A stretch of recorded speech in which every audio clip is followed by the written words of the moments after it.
Hello friends, તમારું સ્વાગત છે મારા કિચનમાં। આજે આપણે બનાવીશું, ગરમી ચાલુ થઈ ગઈ છે અને એકદમ ઠંડી ઠંડી આપણે 4 ફ્લેવરની આપણે લસ્સી બનાવીશું। એના માટે આપણે અહીંયા 1 કિલો જેવું આપણે એકદમ મોળું દહીં લીધું છે ડેરીનું, અને એની અંદર આપણે 1 વાટકી જેટલી આપણે ખાંડ ઉમેરી દઈશું અને આપણે આ વિસ્કરની મદદથી આપણે બધું જ ખાંડ અંદર એકદમ મેશ કરી દઈશું।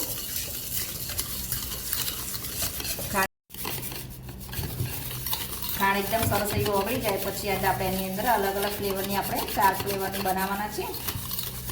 ગરમીમાં બહુ મજા આવે છે આ પીવાની લસ્સી। એકદમ સરસ આપણું દહીં એકદમ મેશ થઈ ગયું છે અને એકદમ લસરી પડે એવું આપણું દહીં સરસ એવું થઈ ગયું છે। હવે આપણે આની ડ્રાયફ્રૂટ ફ્લેવરની આપણે પહેલાં બનાવી દઈશું।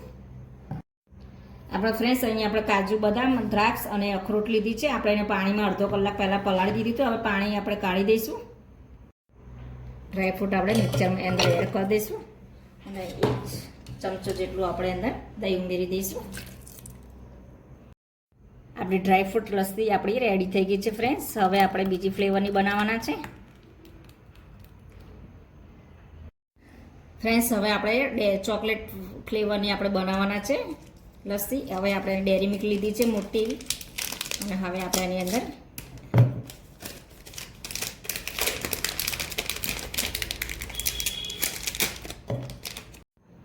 અને 1 ચમચો જેટલું આપણે અંદર દહીં ઉમેરી દઈશું।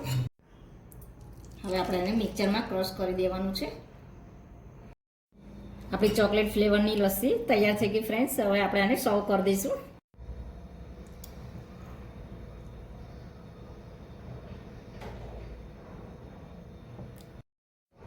ફ્રેન્ડ્સ, હવે આપણે માખણીયા લસ્સી બનાવવાના છે। એના માટે આપણે અહીંયા ગ્લાસમાં ઉમેરી દઈશું દહીં।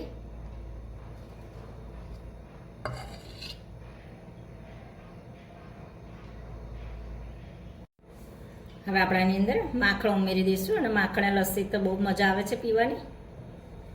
અને એની ઉપર આપણે ડ્રાયફ્રૂટ અંદર એડ કરી દઈશું। હવે ફ્રેન્ડ્સ આપણે સાદી લસ્સી બનાવી દઈશું।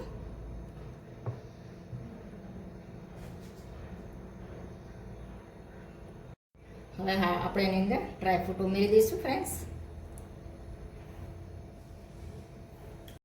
ફ્રેન્ડ્સ, આપણી 4 ફ્લેવરની રેસીપી તૈયાર થઈ ગઈ છે। તમને મારી આ રેસીપી પસંદ આવે તો લાઇક, શેર અને સબસ્ક્રાઈબ જરૂરથી કરજો અને બાજુના બેલ આઇકનને પ્રેસ કરજો, જેથી મારી નવી નવી રેસીપી તમને મળતી રહે।